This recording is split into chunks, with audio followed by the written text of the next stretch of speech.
अपन exclamatory sentence को reported के अंदर शुरू किया था, तो अच्छे से देखिएगा। ये 5वां अपने सेंटेंस है एक्सक्लेमेटरी सेंटेंस। बहुत ही प्यारा वाक्य है ये,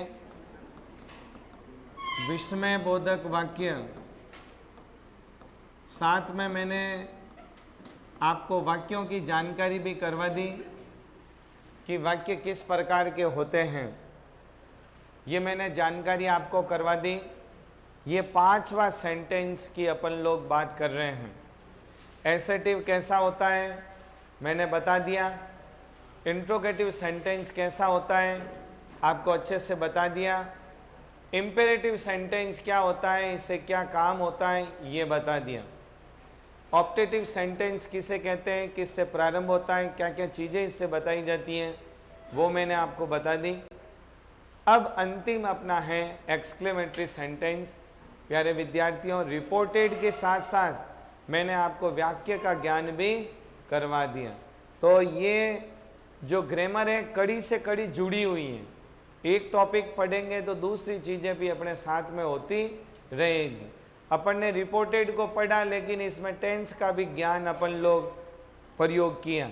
तो टेंस यदि अच्छे से नहीं पढ़ा तो फिर अपने यहाँ समस्या हो जाएगी। तो सारा एक दूसरे से जुड़ा हुआ है। तो लिखिएगा एक्सक्लेमेटरी सेंटेंस कैसे होते हैं। तो लिखो ये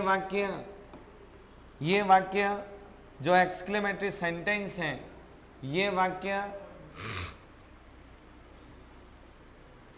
या पहले लिख दो इन वाक्यों से क्या बताया जाता है।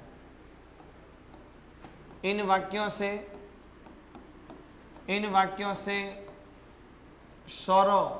सौरों का मतलब होता है दुख, अपन दुख बता सकते हैं।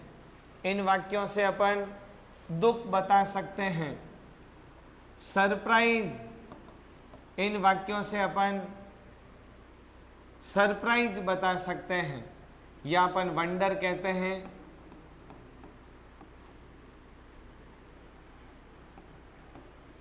ठीक है, इन वाक्यों से अपन सरप्राइज बता सकते हैं।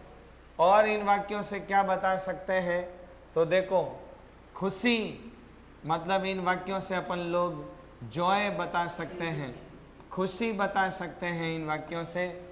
इन वाक्यों से किसी की अपन प्रेज कर सकते हैं। प्रेज का मतलब होता है किसी की अपन प्रशंसा इन वाक्यों से कर सकते हैं। इत्यादि बता सकते हैं, इत्यादि बता सकते हैं। तो इन वाक्यों से अपन सौरों दुख बता सकते हैं, सरप्राइज बता सकते हैं, जॉय खुशी बता सकते हैं, प्रेज किसी की प्रशंसा अपन लोग इन वाक्यों से कर सकते हैं। ये वाक्य कैसे होते हैं, किससे शुरू होते हैं, तो सुनो। ये वाक्य ए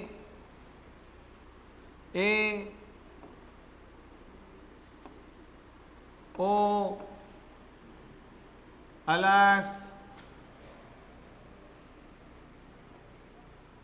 वाव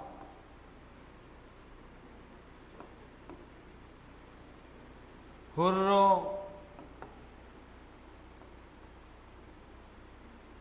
ब्रेवो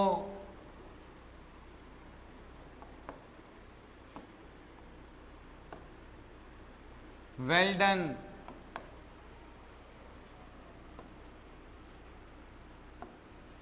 व्हाट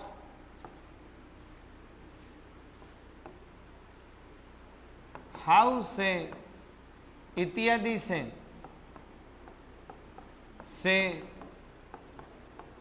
प्रारंभ होते हैं।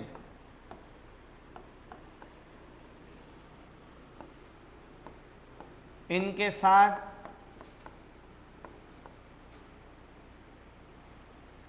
एक्सक्लेमेटरी सिंबल लगा होता है।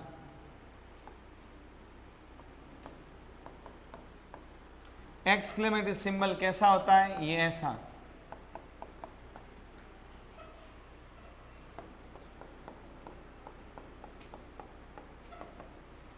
तो प्यारे विद्यार्थियों, एक्सक्लेमेटरी सेंटेंस कैसा होता है तो आप लोग समझ गए होंगे। ये वाक्य, इन वाक्यों से हम सौरव बता सकते हैं। अच्छे से आप लोग समझना। सौरव बता सकते हैं, सरप्राइज बता सकते हैं, जॉय बता सकते हैं, प्रेज बता सकते हैं। ये वाक्य ए ओ अलास और इनके साथ ये सिंबल आपको देखने को मिल रहा है। Wow, hurrah, bravo, well done, bravo, hurrah, wow, what और हाउ। प्यारे विद्यार्थियों, बाकी ये चिन्ह इनके साथ ही लगता है, लेकिन ये दो ऐसे हैं जिनके साथ नहीं, एंड में लगता है। इसलिए मैं डॉट डॉट करके एंड में ये चिन्ह किया है, तो आप लोगों को समझना है। व्हाट और हाउ से और कौन से वाक्य प्रारंभ होते, बोलो? इंट्रोगेटिव। उनमें अंत में ऐसा चिन्ह नहीं होगा, वह प्रश्नवाचक होगा। तो इन दोनों में ये अंतर है। तो एक्सक्लेमेटरी सेंटेंस कैसे होते हैं पता चल गया। चलूं आगे। नोट हो गया ना?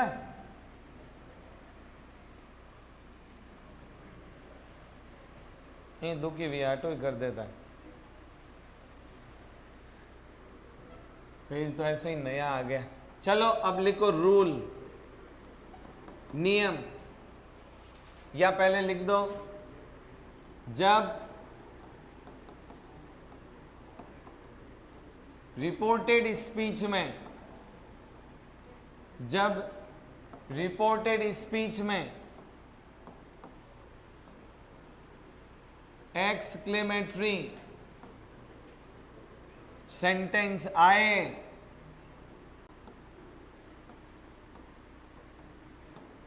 तो इस प्रकार बदलें। इस प्रकार आपको बदलना है। कैसे आपको बदलना है तो अच्छे से सीख लो कैसे बदलना है। तो नंबर 1, सेट टू। अब क्या है, सेट टू के स्थान पर आपको क्या लिखना है, तो अभी अच्छे से ध्यान रखना।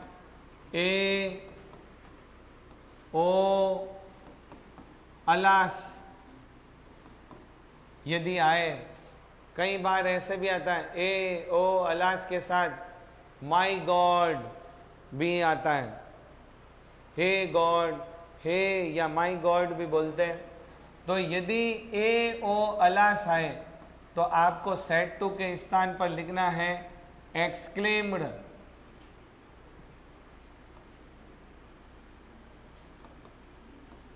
Exclaimed with sorrow.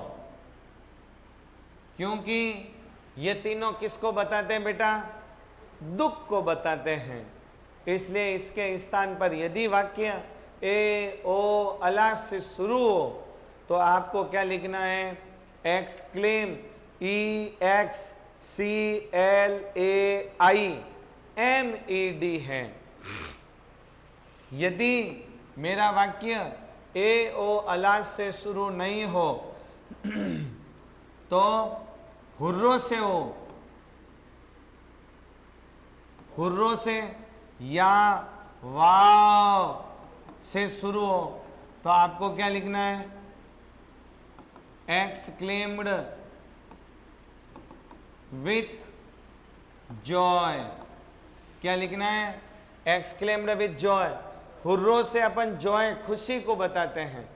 वाव देखते ही एकदम वाव बोलते हैं, ये खुशी इनसे बताई जाती है। ब्रेवो, ब्रेवो या वेल डन। कई बार लोग आपने सुना होगा बोलते हैं वेल डन, शाबाश, वेल डन। इसके आए तो आपको लिखना है एक्सक्लेम्ड विथ प्रेज। क्या लिखना है? Exclaimed with praise. इससे क्या बताई जाती है? खुशी। इनसे बताई जाती है प्रशंसा। अपन किसी की प्रशंसा करनी चाहे, इससे बताई जाती है खुशी, और इनसे बताई जाता है दुख। ठीक है। और यदि आए व्हाट या हाउ से यदि वाक्य प्रारंभ हो, व्हाट या हाउ से वाक्य प्रारंभ हो, तो आपको लिखना है एक्सक्लेम विथ सरप्राइज। क्या लिखना है? एक्सक्लेम्ड विथ सरप्राइज लिखना है। नंबर 2, जोड़ना किससे? जोड़ना डेट से। इसको डेट से जोड़ना है। नंबर 3, ए ओ अलास, ये जो भी हैं, या सीधा सा मैं लिख दूं विस्मय, विस्मय बोधक शब्दों को हटाते हुए, विस्मय बोधक शब्दों को हटाते हुए प्रोनाउन, टेंस, प्रोनाउन, विस्मय बोधक शब्दों को हटाते हुए प्रोनाउन, टेंस, एडवर्ब बदलें। ठीक है। इनको हटाते हुए आपको क्या करना है? ये सारी बात करनी है, अच्छे से समझ लो। ठीक है।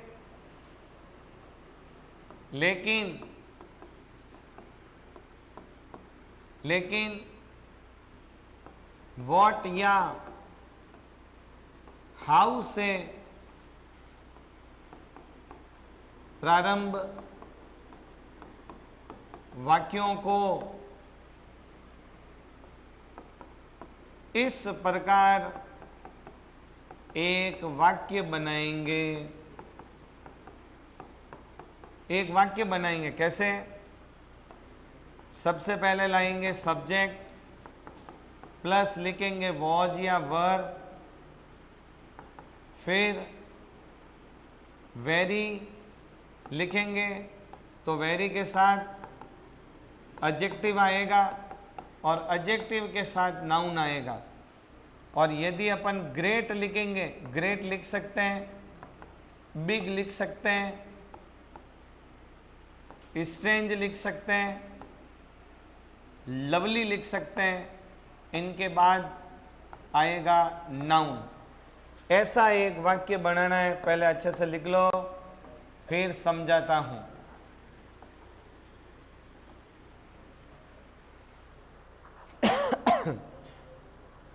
तो देखो क्या लिखाया मैंने, अच्छे से समझना,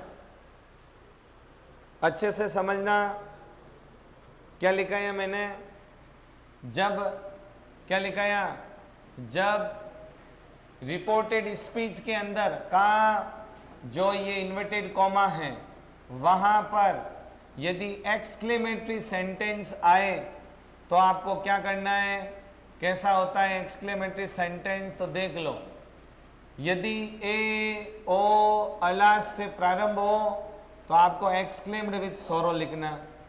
हुर्रो या वाव आए तो एक्सक्लेम्ड विथ जॉय लिखना। ब्रेवो वेल डन आए एक्सक्लेम्ड विथ प्रेज लिखना। व्हाट और हाउ, ये भी मैंने बात बता दी प्यारे विद्यार्थियों, अच्छे से समझना इसको।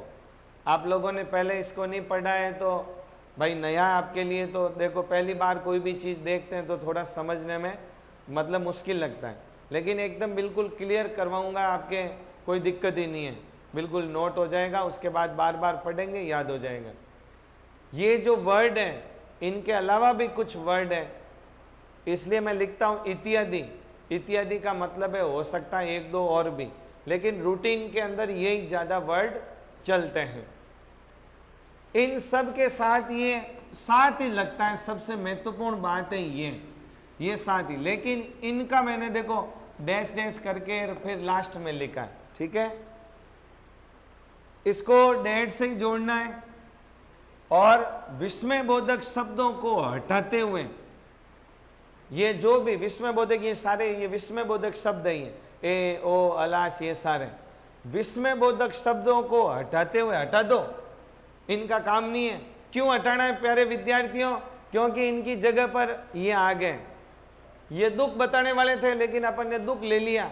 एक्सक्लेम विथ शोरो, इसका मतलब क्या होता है? विस्मय के साथ मुझे दुख हो रहा है। एक्सक्लेम विथ जॉय, विस्मय के साथ खुशी। एकदम देखो, किसी का कोई अच्छा काम हो तो अपन एक कोई अच्छी चीज दिखे तो खुशी भी होती है, विस्मय भी होता है। एक्सक्लेम का मतलब क्या होता है? विस्मय। और ये देखो ब्रेवो, वेल डन, इनको हटाना क्यों? कि इनसे बताया जाता है प्रेज, खुशी, ये आ गया। प्रशंसा, प्रेज का मतलब प्रशंसा किसी की। और व्हाट और हाउ को भी हटाना है क्योंकि इससे क्या बताई जाती है? सरप्राइज। तो इसलिए इनको क्यों हटाते हैं समझ गए आप लोग? क्योंकि आपको पहले ही बताया कोई भी काम डबल नहीं चलता। डबल से कोई मतलब थोड़ी है, शर्ट पहना हुआ है, शर्ट के ऊपर और शर्ट पहन लो, काम का है क्या? एक से ही काम चल रहा है तो फिर दो से क्या मतलब? वैसे ही ये नियम है, एक नोट लगा और एक नोट और लगा दूं, कोई मतलब नहीं। ये वाव का मतलब इधर आ गया, फिर वाव लिख रहा हूं, क्या मतलब? ज्यादा। तो भाषा क्या कहती है? सटीकता होनी चाहिए, स्पष्टता होनी चाहिए, कम शब्दों में अच्छी बात बताएं। तो ये हो गई, प्रोनाउन को बदलो, टेंस को बदलो और साहब एडवर्ब को आपको बदलें, ये बदले लिखा हुआ है। फिर लेकिन, लेकिन एक बात बताइए, मैंने एक बात लिखी है यहाँ, लेकिन व्हाट या हाउ से प्रारंभ, तुम लोग ये देखो ऐसे अलग है, व्हाट और हाउ से बदले मत लिख देना, बदले तो ऊपर रह गया। व्हाट या हाउ से प्रारंभ वाक्यों को इस प्रकार एक वाक्य बनाए, एड़ो वाक्य बनावणो। सब्जेक्ट लाओ, वॉज या वर लिखो, वेरी लिखोला तो विशेषण आई और उन बाद में नाउन आई। आप वेरी नहीं लिखो तो वाक्य के अनुसार वो ऑटोमेटिक मांग लेगा, मैं अभी बताऊंगा। तो आप ग्रेट लिख सकते हैं, बिग लिख सकते हैं, स्ट्रेंज लिख सकते हैं, लवली लिख सकते हैं, कोई भी थोने जो छोको उनमें सेट हुए जो को आप लिख सको, ठीक है। ये सारे एक ही भाव देंगे, ग्रेट, बिग, स्ट्रेंज, लवली, ये सारे एक ही भाव देंगे। अभी अपन इसमें वाक्य में उदाहरण करेंगे तब ये बात समझ में आ जाएगी। यहाँ तक पूरी बात समझ में आ गई? चलूं आगे। अब लो एग्जाम्पल लिखो, आपको क्लियर हो जाएगी पूरी बात आपकी।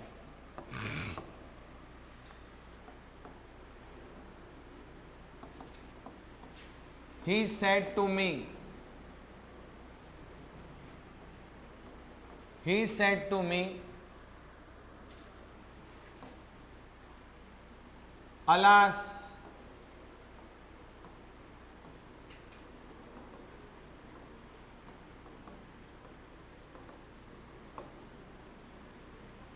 alas, died है ये।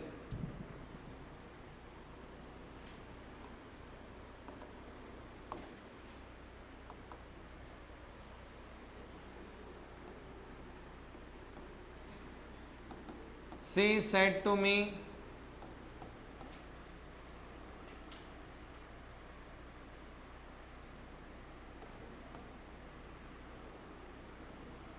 हुर्रो,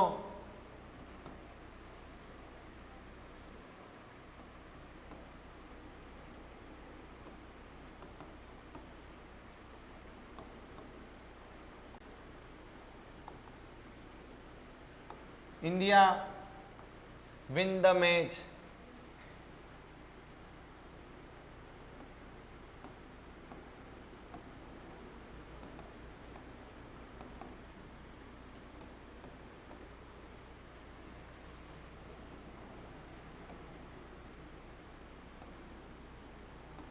Well done. You got first rank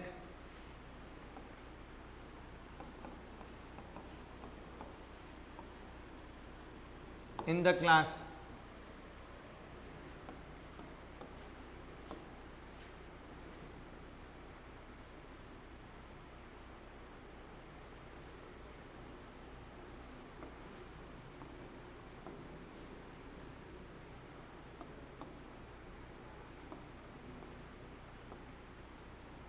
Ram said to Sita,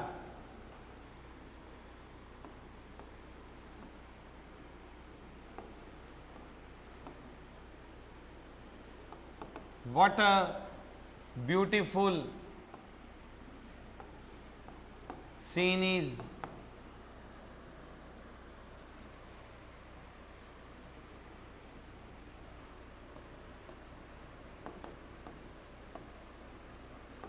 Sita said to Ram,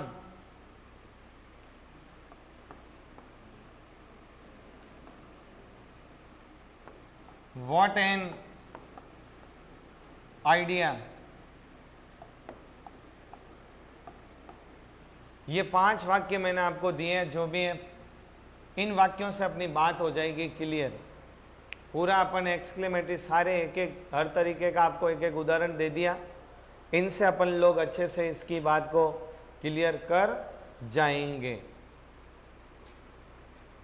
तो ये अपना रिपोर्टेड का अंतिम सेंटेंस है, एक्सक्लेमेटरी सेंटेंस।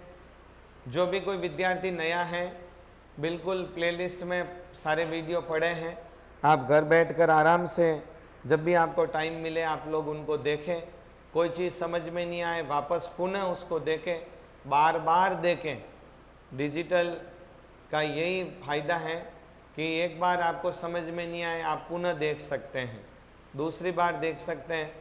आपके लिए ये सुविधा है, आपको उपयोग लेना चाहिए। लो, he said to me, my friend is died. He said to me, उसने मुझे कहा, अलास बहुत दुख की बात है। क्यों रे? कि my friend is died, मेरा जो मित्र था वो क्या हो गया। हाँ, भगवान करे ऐसा नहीं हो, लेकिन दुख तो बताना पड़ेगा ना, कोई न कोई वाक्य देके हैं। तो ये देखो, ये अलास है, इसके साथ आया, ये पता चल गया ये कैसा वाक्य है, एक्सक्लेमेटरी सेंटेंस है। चलो, ही का ही क्या लिखूं, एक्सक्लेम्ड विथ सॉरो। ठीक है, इसमें भी बेटा ही एक्सक्लेम्ड विथ सॉरो मी लिख सकते हैं, और इसमें अपन ऑब्जेक्ट को ओमिट कर सकते हैं, जैसे अपन ने ऑप्टेटिव में किया था। ठीक है, ही एक्सक्लेम्ड विथ या कोष्टक में लिख दो, चलो आपकी जानकारी के लिए। मी जोड़ो किससे, डेड से। विस्मय बोधक बताने वाले शब्दों को हटा दो, अलास को हटा दूंगा। अब प्रोनाउन वगैरह जो भी है चेंज करो। माई फ्रेंड, माई बदलेगा, माई कौन सा पर्सन है बोलो, फर्स्ट पर्सन। कहाँ जाऊं, सब्जेक्ट के पास। अभी भी किसी को समझ में नहीं आया बदलना, तो इधर देख लो, अच्छे से समझ लेना। अपना क्या नियम बताया हुआ है सन का, 1 2 3। माई कौन सा पर्सन है, फर्स्ट पर्सन। फर्स्ट पर्सन का तीसरा रूप है, कौन सा रूप है प्यारे विद्यार्थियों, तीसरा। तो अपने रूप से कोई लेना देना नहीं है, माई को बदलना है। माई के तीनों रूप लिख दो, आई, मी, माई।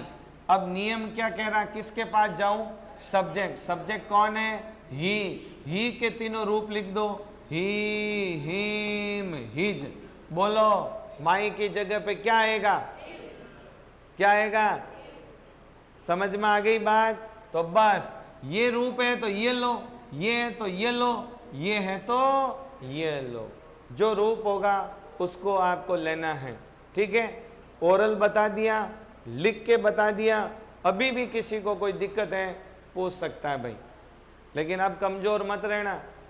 ठीक है ना भाई, अभी भी कमजोर रहोगे तो फिर कोई मतलब नहीं है, फिर पढ़ाने से क्या मतलब। हो गया, तो माई की जगह क्या आएगा बोलो, हिज। फ्रेंड का फ्रेंड ही रहेगा। फिर इज है, इज का क्या हो जाएगा, वॉज। और डाइड का डाइड। बस tense is am are was verb में, ठीक है। जिस जो टेंस है ये प्रेजेंट सिंपल का पैसिव वॉइस है, इज डाइड तो वॉज डाइड। चलो अब लो नेक्स्ट, लो नेक्स्ट अपन लेते हैं सी सेड टू का क्या बोलो, एक्सक्लेम्ड विथ, क्या हुर्रो है तो क्या आएगा, सोरो। अरे यारो क्या कर रहे हो ऐसे, जॉय जोड़ू किससे, डेड से, और इसमें ऑब्जेक्ट इसमें भी क्या हो जाएगा, ओमिट, मी। अब लो ये हट जाएगा क्योंकि इसका काम यहाँ हो गया। ये लो इंडिया, इंडिया देश का नाम है, आई बड़ा ही आएगा, यहाँ एच छोटा है, ठीक है ना। वन कौन सी फॉर्म है, सेकेंड फॉर्म, मतलब पास्ट सिंपल किस में बदलेगा, पास्ट परफेक्ट में। एक किस में बदलता है, एक तीन में, तो क्या हो जाएगा, हेड। वन की थर्ड फॉर्म बोलो, वन ही, विन वॉन, वॉन ही होती है, तो India had won the match. ये क्या है, खुशी कि सी सेड टू मी, उसने मुझसे कहा हुर्रो, बहुत खुशी की बात है कि इंडिया वॉन द मैच, की भारत ने मैच को जीता, खुशी की बात। अ मैन, एक मैन ने said to him, a man बोलो क्या है, वेल डन, शाबाश। वेल डन क्या बताता है, शाबाश। आपको वेल डन अच्छी शाबाशी मिल रही है, क्या लिखोगे बोलो, एक्स क्लेम्ड विथ प्रेज, कोष्टक में लिख रहा हूं हिम। अब जोड़ू किससे, डेट से, वेल डन हट जाएगा, यू कौन सा पर्सन है, सेकेंड पर्सन। कहाँ जाऊं, ऑब्जेक्ट के पास, ऑब्जेक्ट कौन है, हिम। यू का पहला रूप है तो हिम का भी कौन सा रूप लूंगा, पहला। क्या आएगा बोलो, ही। क्या आएगा बोलो, ही। गॉट कौन सी फॉर्म है, सेकेंड फॉर्म। पास्ट सिंपल किस में बदलेगा, पास्ट परफेक्ट में, क्या आएगा, हैड। थर्ड फॉर्म बोलो गॉट की, गेट, गॉट, गॉट भी होती है, गेट, गॉट, गॉटन भी होती है। इसकी थर्ड फॉर्म दो होती है, गॉट भी होती है और गॉटन भी होती है। तो आप लोग चलो गॉट ही लिख दो, ये गॉट लिख दी, फिर सेम पूरा का पूरा सेम ही रखना है, first rank in the class, कोई बदलाव है नहीं। लो चलो अंत में अब इसको अच्छे से समझना, राम सेड टू सीता, तो क्या करूं, एक्स क्लेम विथ सरप्राइज।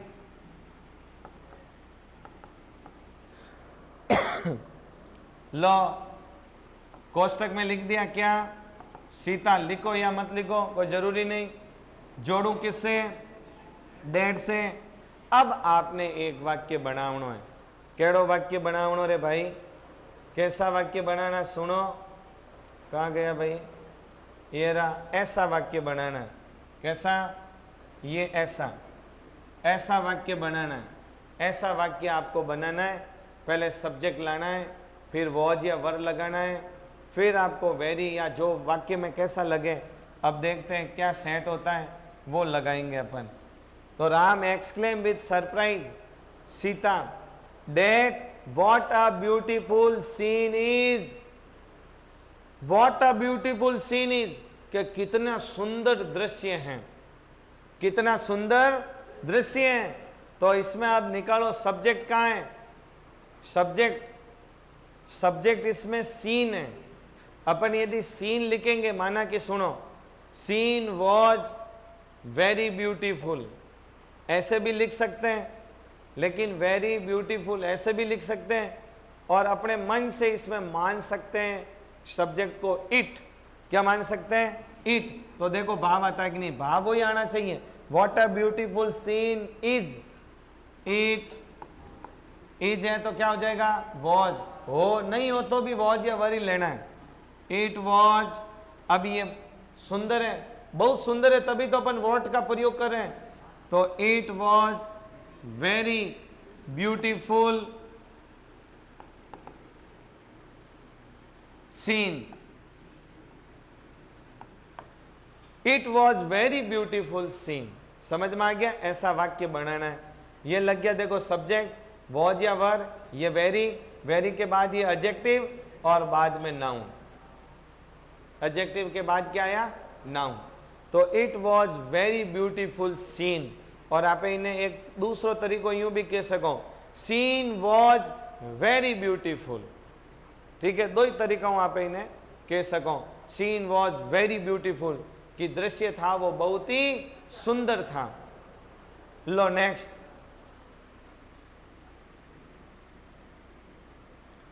हाँ सीता बोलो। सीता सेटू का व्हाट से शुरू है, हाउ से हो, किसी से भी हो। Exclaimed with surprise. कोष्टक में राम डैड से जोड़ो और व्हाट एन आइडिया। अब इसमें कुछ नहीं है, अपन को वाक्य बनाना पड़ेगा। व्हाट एन आइडिया, क्या विचार हैं। व्हाट एन आइडिया, क्या विचार है। तो अपन इसको वाक्य को बनाएंगे। इट वॉज, अब आप ये तो मतलब क्या है, विशेषण है नहीं, नाउन है। तो अपन देखो, इट वॉज ग्रेट। ग्रेट कह सकूं, it was big idea, great idea, strange idea, lovely idea, कुछ भी कह सकूं मैं। तो इट वॉज ग्रेट आइडिया।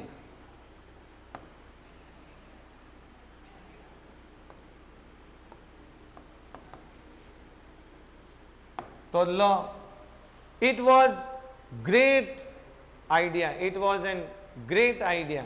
तो व्हाट एन आइडिया, कितना, तो इसमें बेटा सब्जेक्ट अपन लोग इट मान सकते हैं। इट किसके लिए लगा?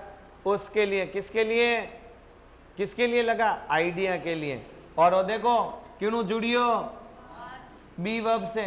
और बी वर्ब से जुड़ता है तो कोई बने रेनबो कॉम्प्लीमेंट। क्या है ये? इट और आइडिया दोनों एक ही हैं। इट और आइडिया दोनों क्या है?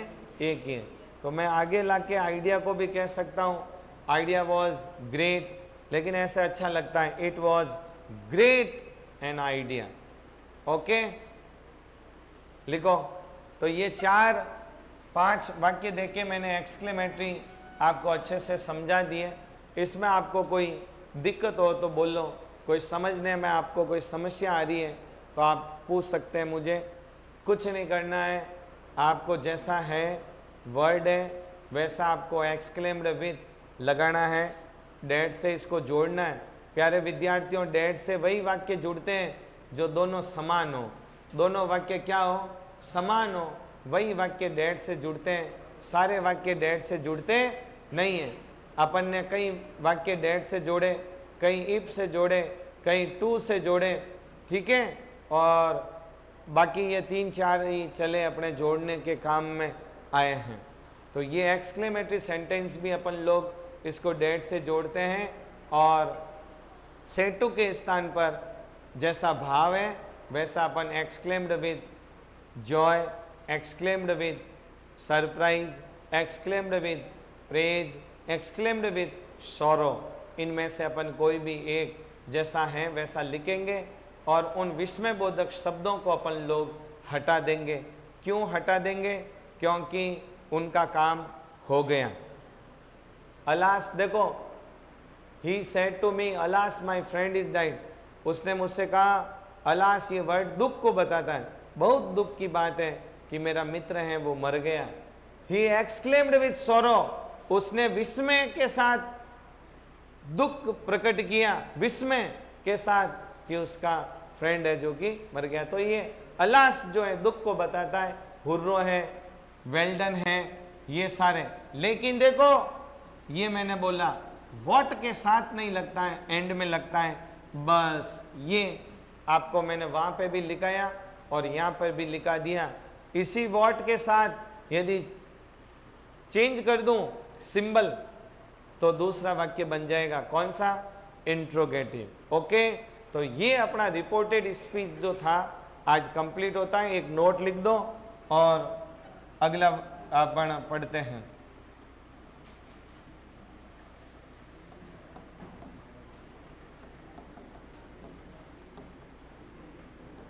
ऑप्टेटिव सेंटेंस की तरह, ऑप्टेटिव सेंटेंस की तरह एक्सक्लेमेटरी सेंटेंस में भी ऑब्जेक्ट को, एक्सक्लेमेटरी सेंटेंस में भी रिपोर्टिंग वर्ब से, रिपोर्टिंग वर्ब से ऑब्जेक्ट को ओमिट, हटा सकते हैं।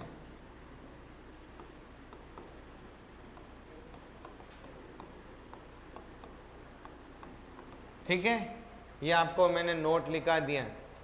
अब अपन आज नया एक आपके टॉपिक है उसको शुरू करते हैं। कंजक्शन को भी अपन लोग शुरू करेंगे, लेकिन कंजक्शन से पहले, कंजक्शन से जुड़ा हुआ एक वाक्य है, उसका नाम है kind of sentence.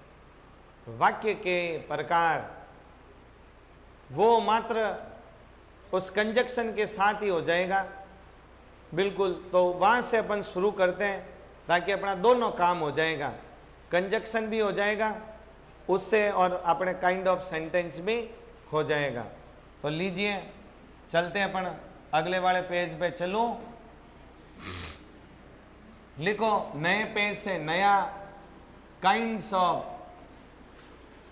Of sentence, नया टॉपिक नया पेज।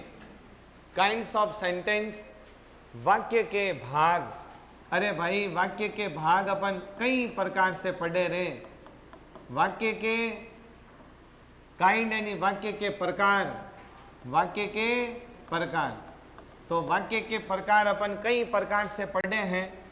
देखो, टेंस में 4 प्रकार पढ़िया, रिपोर्टेड में 5 प्रकार पढ़िया। अबे भले वाक्य रा केड़ा भाग है रे भाई, हैं केड़ा प्रकार है? तो वो कैसे प्रकार है वो अपन लोग पढ़ रहे हैं। काइंड ऑफ सेंटेंस, वाक्य के प्रकार। तो ये किसके अनुसार है जो सुनना? According to clause, according to clause. Clause का मतलब होता है उपवाक्य या कह सकते हैं खंड वाक्य। According to clause,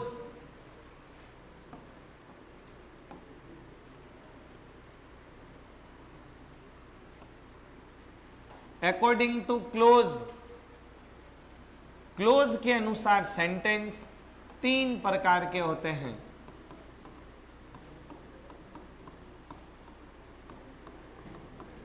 according to clause sentence 3 प्रकार के होते हैं। आपको 3 सेंटेंस पढ़ने हैं। आप लोगों ने कहीं 4 भी पढ़े होंगे। हिंदी में अपन पढ़ते हैं एक सिंपल, अंग्रेजी में सिंपल सेंटेंस, कंपाउंड सेंटेंस और कॉम्प्लेक्स। अभी आप 12th में पढ़ के आए हैं। लेकिन कई लोग सिंपल, कंपाउंड, कॉम्प्लेक्स और कंपाउंड कॉम्प्लेक्स भी कहते हैं। चौथा एक और बताते हैं, जैसे आप लोग हिंदी में पढ़ते हो सरल वाक्य, संयुक्त वाक्य, मिश्रित वाक्य और संयुक्त मिश्रित वाक्य। 4 प्रकार, लेकिन अपने ज़्यादा कितने प्रकार चलते हैं? 3। तो लो 3 प्रकार कौन कौन से? Number 1 simple sentence.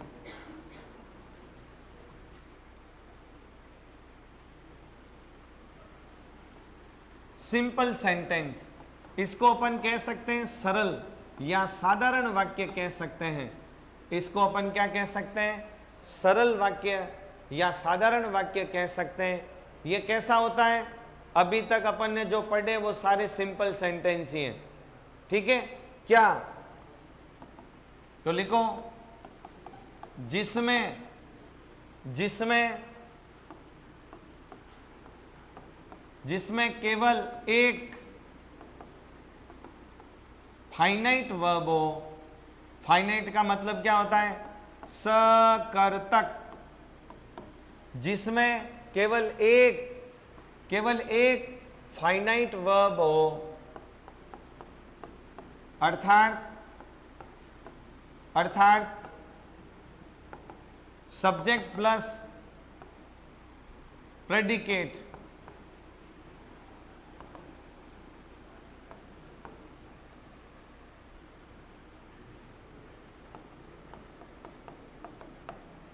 Subject plus predicate हो, ठीक है। उद्देश्य और विधेय जो आप हिंदी में पढ़ते हैं। अब सुनो, जिन वाक्य में भी एक फाइनाइट वर्ब है वो सिंपल सेंटेंस है। किन्हें कह रहे भाई फाइनाइट? लो लिखो उदाहरण। फाइनाइट कैसी होती है? सकर्तक, जिन्नो मालिक गुण वे, कर्ता वे, कर्ता के अनुसार आता है। ये लो, ही गोज टू स्कूल। बोलो ये वाक्य कैसा है? ये सिंपल सेंटेंस है। बोलो ही गोज टू स्कूल, ये वाक्य कैसा है? बोलो ये वाक्य बोलो कैसा है? ये वाक्य सिंपल सेंटेंस है। ये जो क्रिया है, एक क्रिया, फाइनाइट भी कितनी हो? एक ही हो क्रिया, अंदर एक ही होनी चाहिए। एक जिसके अंदर वर्ब है वो सिंपल सेंटेंस है। मेन वर्ब, एक मेन वर्ब हो गई। जितनी वाक्य में मेन वर्ब उतने वाक्य होते हैं। तो एक जिसके अंदर मेन वर्ब है वो वाक्य केड़ो रे भाई? Simple sentence. और सक फाइनाइट किने बोले? सकर्तक। किकर कि इसका मालिक कौन है? ये कर्ता के अनुसार जो क्रिया है उसको बोलते हैं सकर्तक। समझ गए? तो किसी भी वाक्य के अंदर एक फाइनाइट वर्ब आए, सकर्तक वर्ब आए, मतलब सीधो सो है सब्जेक्ट में और प्रेडिकेट में। इन्हें बोले सब्जेक्ट, और बादरिया सब चीज इन्हें कोई बोले प्रेडिकेट, और इसको क्या बोलते हैं? सब्जेक्ट। ये वाक्य के बड़े दो रूप हैं, सब्जेक्ट और प्रेडिकेट। सब्जेक्ट को छोड़कर बाद वाली सब चीजों ने प्रेडिकेट बोले। हिंदी में आपे बोलो उद्देश्य और विधेय, ठीक है। प्रेडिकेट के अंदर वर्ब ने, ऑब्जेक्ट ने, एडवर्ब सब आएगी। तो जिस वाक्य के अंदर सब्जेक्ट हो और प्रेडिकेट हो उस वाक्य को क्या बोलेंगे रे भाई? सिंपल सेंटेंस बोलेंगे। कैसा वाक्य बोलेंगे? सिंपल। टेंस के सारे वाक्य क्या है? सिंपल है। लो एक वाक्य और लिखो, टेंस के सारे। लो एक वाक्य और लिखो, he has finish his work. ये कैसा है? एक फाइनाइट वर्ब है, एक फाइनाइट वर्ब आए या जिसके अंदर हैज ये ही के अनुसार आया। ये पूरी एक जो भी टेंस के पूरे जो वाक्य हैं वो सारे सिंपल, मतलब जिनमें एक ही क्रिया है। बस ये समझ लो आप। ओके, समझ में आ जाएगा। आप रे परीक्षा में आवेला हो, काइंड ऑफ सेंटेंस 4 वाक्य दियोड़ा भाई, पूछी बताओ सिंपल कौन सा है, कंपाउंड कौन सा है, कॉम्प्लेक्स कौन सा है। तो ये 3 ही मैं 5 मिनट में आपने समझाऊं तीनों में अंतर।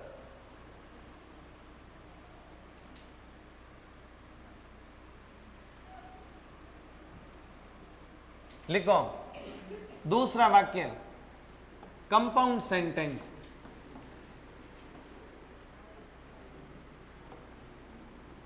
कंपाउंड सेंटेंस इसको बोलते हैं संयुक्त वाक्य। क्या बोलते हैं? संयुक्त वाक्य। ये कैसा वाक्य होता है? एक वाक्य की पहचान करेंगे तो पीछे वाला सब अपना हल हो जाएगा। संयुक्त वाक्य ये कैसा होता है? या इसको बोलते हैं इंडिपेंडेंट, या इसको अपन क्या कहते हैं? इंडिपेंडेंट।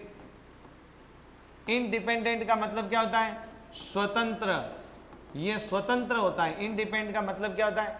स्वतंत्र। तो लिखो ऐसा वाक्य जिसमें एक मेन क्लोज आए,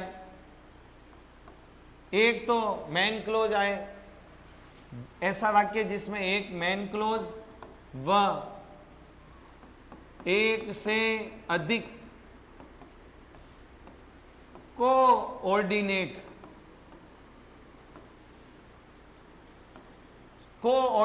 क्लोज आए। कोऑर्डिनेट का मतलब होता है संयुक्त उपवाक्य, एक से अधिक संयुक्त उपवाक्य आए,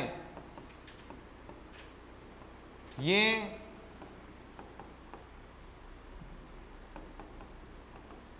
एक दूसरे पर आश्रित नहीं होते हैं, अर्थात स्वतंत्र होते हैं।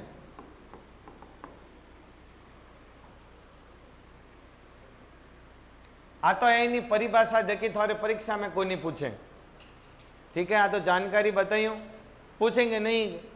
मेन क्लोज क्या होता है? एक कोई भी एक सब्जेक्ट और वर्ब, वो है मेन क्लोज। उसके साथ और कोऑर्डिनेट क्लोज का मतलब होता है संयुक्त उपवाक्य। इसके साथ एक वाक्य, उसके साथ और वाक्य आएंगे, एक भी आ सके अधिक भी आ सके, आए, ये एक दूसरे पर आश्रित नहीं होते हैं, स्वतंत्र, इनो कॉम अलग इनो कॉम अलग, अर्थात स्वतंत्र होते हैं। अर्थात ये कैसे होते हैं? स्वतंत्र होते हैं।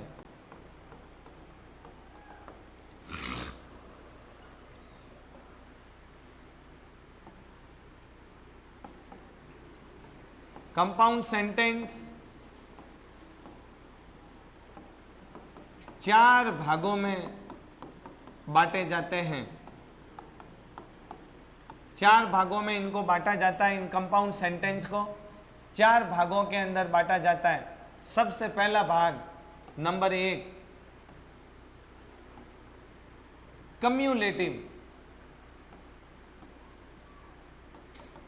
Cumulative conjunction. इसके अंदर कौन से कंजक्शन आते हैं? कम्युलेटिव, जिसको बोलते हैं योगात्मक समुच्चय बोधक। योगात्मक समुच्चय बोधक आते हैं इसके अंदर। कैसे? ये चिन्ह बता रहा हूं, इनको देखते ही आपको पता चल जाएगा ये कंपाउंड सेंटेंस है। कौन सा? Number 1 not only but also. Not only but also, यदि किसी वाक्य में नॉट ओनली बट आल्सो आ गया, बोथ एंड आ गया, यदि किसी वाक्य के अंदर एज वेल एज आ गया, एज वेल एज आ गया, यदि किसी वाक्य के अंदर एंड आ गया, ये 4 है भाई। इन्होंने कोई कौम है ये वाक्यों ने योग करे, जोड़े, ये कंजक्शन है। लेकिन यदि किसी वाक्य में not only but also, both and, as well as, and, इनसे यदि वाक्य जुड़ा हुआ आ गया तो आप आंख बंद करके क्या बोलेंगे? कैसा वाक्य बोलो? कंपाउंड। बस ये आपको चिन्ह बता रहा हूं, ये आपको याद रखना है और कुछ भी नहीं है इसमें। नंबर 2 दूसरा भाग क्या है? दूसरा भाग है एडवर्सेटिव।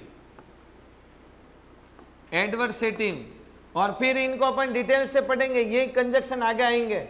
नॉट ओनली से वाक्य कैसे बनाना, बोथ एंड से कैसे बनाना, ठीक है ना।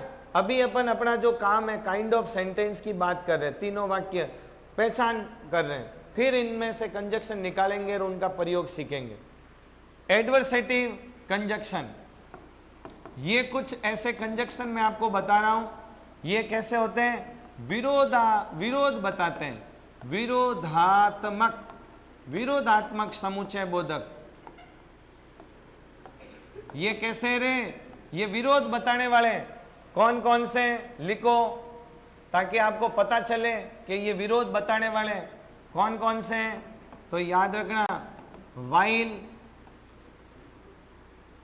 however, while, however, whereas, yet, only, still, nevertheless और कर दो बट। ये 8 जना है जो कब प्रयोग होते हैं, वाक्य एक वाक्य दूसरे का विरोध बताएगा तब।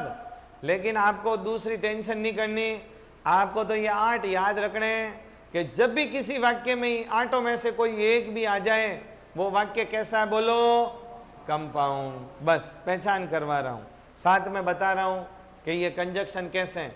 वो कम्युलेटिव कंजक्शन थे, ये एडवर्सेटिव मतलब वो वाक्य को जोड़ने का काम करेंगे। ये जब 2 वाक्य विरोध करेंगे तब आएंगे। नंबर तीसरा इलेटिव कंजक्शन। अर्थ सारे कंजक्शन में बताऊंगा इनका। ये है परिणात्मक समुच्चय बोधक। ये अब परिणाम बताने वाले कुछ आ रहे हैं भाई, कौन कौन से हैं तो लिखो। देयरफॉर, सो, फॉर, हैंस और कौन से, QUENTLY, कॉन्सिक्वेंटली। ये 5 हैं जका कारण परिणाम बतावे भाई। ये 5 आपको कहीं दिख जाए, कैसा वाक्य बोलो, कंपाउंड। लास्ट एक और बताऊंगा, चौथा प्रकार है किनो, अल्टरनेटिव कंजक्शन। अल्टरनेटिव कंजक्शन का मतलब होता है विकल्पात्मक समुच्चय बोधक। समुच्चय बोधक हिंदी में किसको बोलते हैं, कंजक्शन को। समुच्चय बोधक या संयोजक बोलते हैं हिंदी में कंजक्शन को। समुच्चय बोधक या कंजक्शन, सॉरी संयोजक, संयोजक। अब लो इसमें कौन कौन से आते हैं तो लिखो, और, अल्स, अदरवाइज, और, अल्स, अदरवाइज, नाइदर नोर और आइदर और।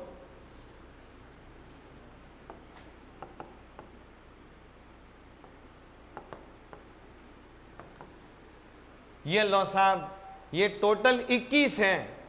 बस आप इन 21 को याद करते ही आपके kind of sentence complete.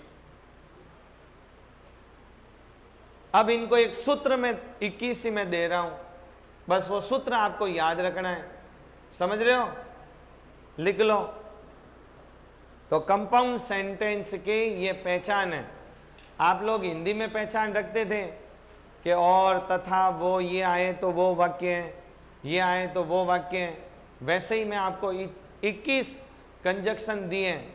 In 21 conjunction को अपन आगे एक एक को करेंगे, लेकिन अभी अपन क्या कर रहे हैं, अपने परीक्षा में वाक्य आएगा, वाक्य की पहचान करनी है कि ये कैसा वाक्य है, उसकी पहचान के लिए अपन काम कर रहे हैं अभी। तो एक वाक्य, एक सूत्र दे रहा हूं इन 21 को ही एक जगह पे। इन 21 को कैसे याद करना, एक सूत्र दे रहा हूं, चलो। इन 21 को ही याद रखने का, कंपाउंड सेंटेंस के कंजक्शन का सूत्र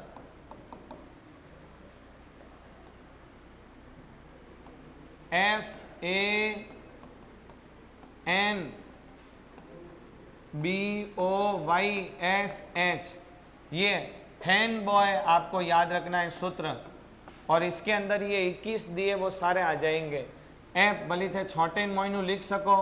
एप मतलब कोई फॉर, ए मतलब क्या एंड, ई का मतलब क्या अल्स, ई का मतलब क्या आइदर और, एन का मतलब क्या, नाइदर नोर, और एन का और नेवर्थलेस, और बोलो बी का मतलब बट, और बी का मतलब both and, but, both and, और बोलो बी क्या आया था, चलो ओ का मतलब ओनली और otherwise, only otherwise, yet, yet, S का मतलब सो, और एच रे माते आपने पीछे वाले सब, while, therefore, hence, however, whereas. अब देखो, ये देखो एच में ये एच आया, ये इसमें एच आया, एच आया, एच आया, एच आया, तो ये एच पर 5 दे दिए, वाइल, देयरफॉर, हेंस, हाउएवर। ये आपको एक सूत्र याद रखना है। ये सूत्र देखते ही आपको सीधा पता करना, आंख बंद करके, कैसा वाक्य है, कंपाउंड। ये सिंपल में कुछ भी नहीं लगेगा, कंपाउंड में ये लगेगा। ये नहीं लगे हुए और दूसरे कोई हो तो वो कौन सा वाक्य बोलो, कॉम्प्लेक्स। बस ये 3 ही चीज है, ये 3 ही चीजें, तीनों में अंतर करने का हाथों हाथ तरीका, आपकी जो भी आपके पास सहायक सामग्री है उसके पीछे क्वेश्चन दिए गए। आज आपको यही काम करना, आपका होमवर्क, वाक्य का पता करना कि वाक्य कौन सा है। बस ये आप लोग घर जाके करोगे और मैं कल आते ही आपके देखूंगा, और अगले टेस्ट में ये आएगा ही, जो पढ़ाऊंगा वो सारे आएंगे जब भी। तो कितने हो गए, 1 2 3 4 5 6 7 8 9 10 11 12 13 14 15 16 17 ही हुए, 18 19 20 21, 4 रह गए।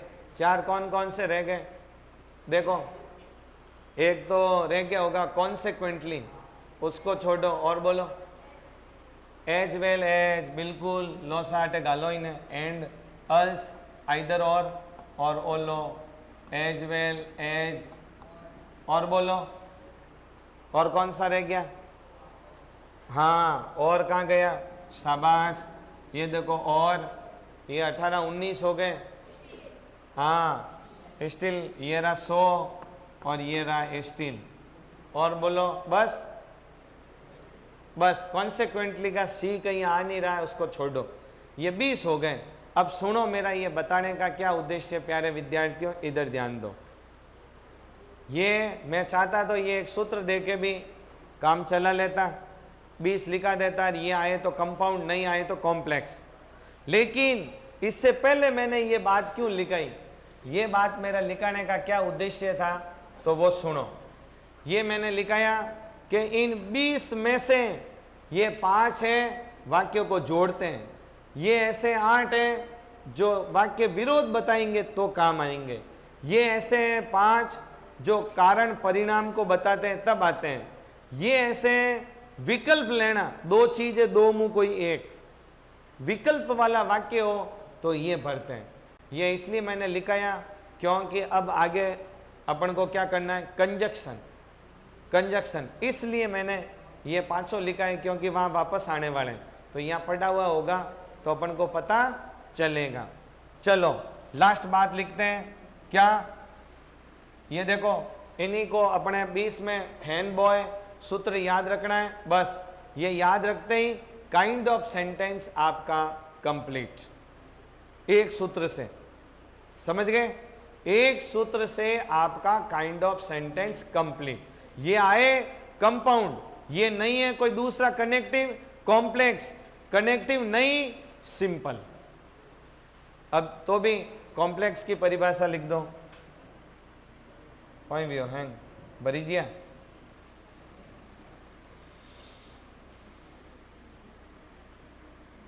अब लिखो नंबर 3, कॉम्प्लेक्स सेंटेंस। बस इसके साथ ही अपन अपनी क्लास को फिनिश करेंगे। लिख दो, ऐसा वाक्य जिसमें एक मैन क्लोज व एक से अधिक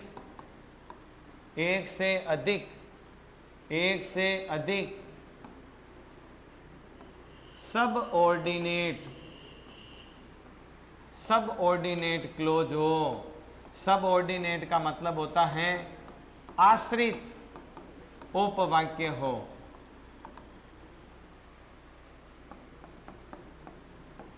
ये एक दूसरे पर आश्रित रहते हैं, अर्थात इनको अपन क्या कह सकते हैं, उसको तो बोला था इंडिपेंडेंट, इनको बोलते हैं डिपेंडेंट। इनको डिपेंडेंट बोलेंगे, क्यों कि ये क्या है, डिपेंडेंट का मतलब होता है आश्रित। ये कैसे है भाई, ये आश्रित है। तो सुनो, आप परिभाषा परीक्षाओं में पूछें कि सबऑर्डिनेट कैसा होता है, तो एक तो मेन क्लोज कह दो या प्रिंसिपल कह दो, एक ही बात है। मतलब एक तो मेन क्लोज और एक से अधिक सबऑर्डिनेट क्लोज होते हैं। सबऑर्डिनेट का मतलब होता है आश्रित उपवाक्य। उसके अंदर था कोऑर्डिनेट क्लोज, एक से अधिक कोऑर्डिनेट क्लोज थे, और इसके अंदर क्या है, एक से अधिक सबऑर्डिनेट क्लोज हैं। अब कोऑर्डिनेट तो याद रखने का तरीका है, कंपाउंड के अंदर दो ओ आते हैं, तो याद रखो को CO, ऑर्डिनेट में भी दो आते हैं। इसमें कॉम्प्लेक्स के अंदर एक आता है तो एक ही आता है इसमें, बस याद रखने का तरीका है कोऑर्डिनेट सबऑर्डिनेट, बस। अब इसके अंदर कॉम्प्लेक्स के अंदर प्यारे विद्यार्थियों कौन से कंजक्शन आएंगे, वो सारे कंजक्शन जो कंपाउंड में नहीं है, ठीक है। तो ये सारे भले उदाहरण लिख दो, अपन सब करने वाले हैं। ये भी 5-6 प्रकार हैं इसके अंदर। एडवर्ब ऑफ, सबसे पहले अपन को पढ़ना पड़ेगा जो अपन ने पढ़ लिया, एडवर्ब ऑफ कंडीशन अपन को पढ़ना पड़ेगा। एडवर्ब ऑफ कंडीशन जो अपन ने पढ़ा इफ से शुरू वाले। एडवर्ब ऑफ टाइम जो अपन ने सिंस पढ़ा, आफ्टर बिफोर पढ़े, एज सुन एज पढ़े, नो सुनर डिड पढ़े, वो सारे इसके अंदर आने वाले हैं। मैनर को बताने वाले, पर्पज को बताने वाले, सारे इसके अंदर जो भी अपन ने टेंस के अंदर पढ़ा वो सारे। तो आप तो लिख दो सीधा सा परिचय के लिए कि जो कंपाउंड सेंटेंस के कंजक्शन को छोड़कर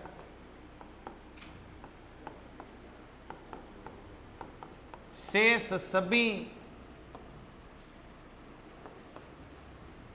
कॉम्प्लेक्स सेंटेंस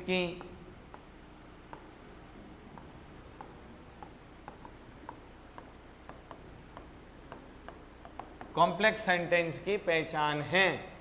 कंपाउंड सेंटेंस के कंजक्शन को छोड़कर, उन 21 को छोड़कर जो भी कंजक्शन आएंगे वो सारे कंजक्शन कौन से वाक्य की पहचान है, बोलो कॉम्प्लेक्स की। और सिंपल में किसी प्रकार का कोई कंजक्शन लगता नहीं है। तो ये अपना रिपोर्टेड स्पीच के साथ आपके BSTC के लेवल का एक काइंड ऑफ सेंटेंस आज कंप्लीट हो गया।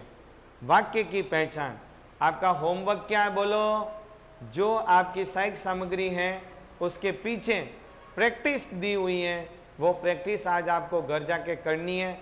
हर विद्यार्थी को हो न हो कल मुझे वापस जवाब देना है, और कल इसी से ये तो कंप्लीट हो गया, नया सेंटेंस, नया टॉपिक अपना शुरू होगा जिसका नाम है, बोलो कंजक्शन।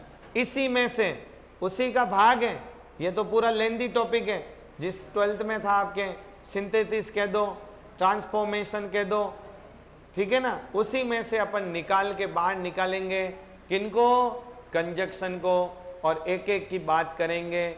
जैसे कंपाउंड के 22 हैं, इनकी बात करेंगे, कॉम्प्लेक्स के बहुत सारे, उनकी बात करेंगे। समझ में आ गया बात। Not only but also say शुरू करेंगे, कैसे वाक्य बनते हैं, कैसे दो सिंपल सेंटेंस को जोड़कर अपन कंपाउंड सेंटेंस बनाते हैं, ये अपन कल नेक्स्ट वाली क्लास में पढ़ेंगे। बाकी बोलो, किसी के कोई पढ़ने में समझने में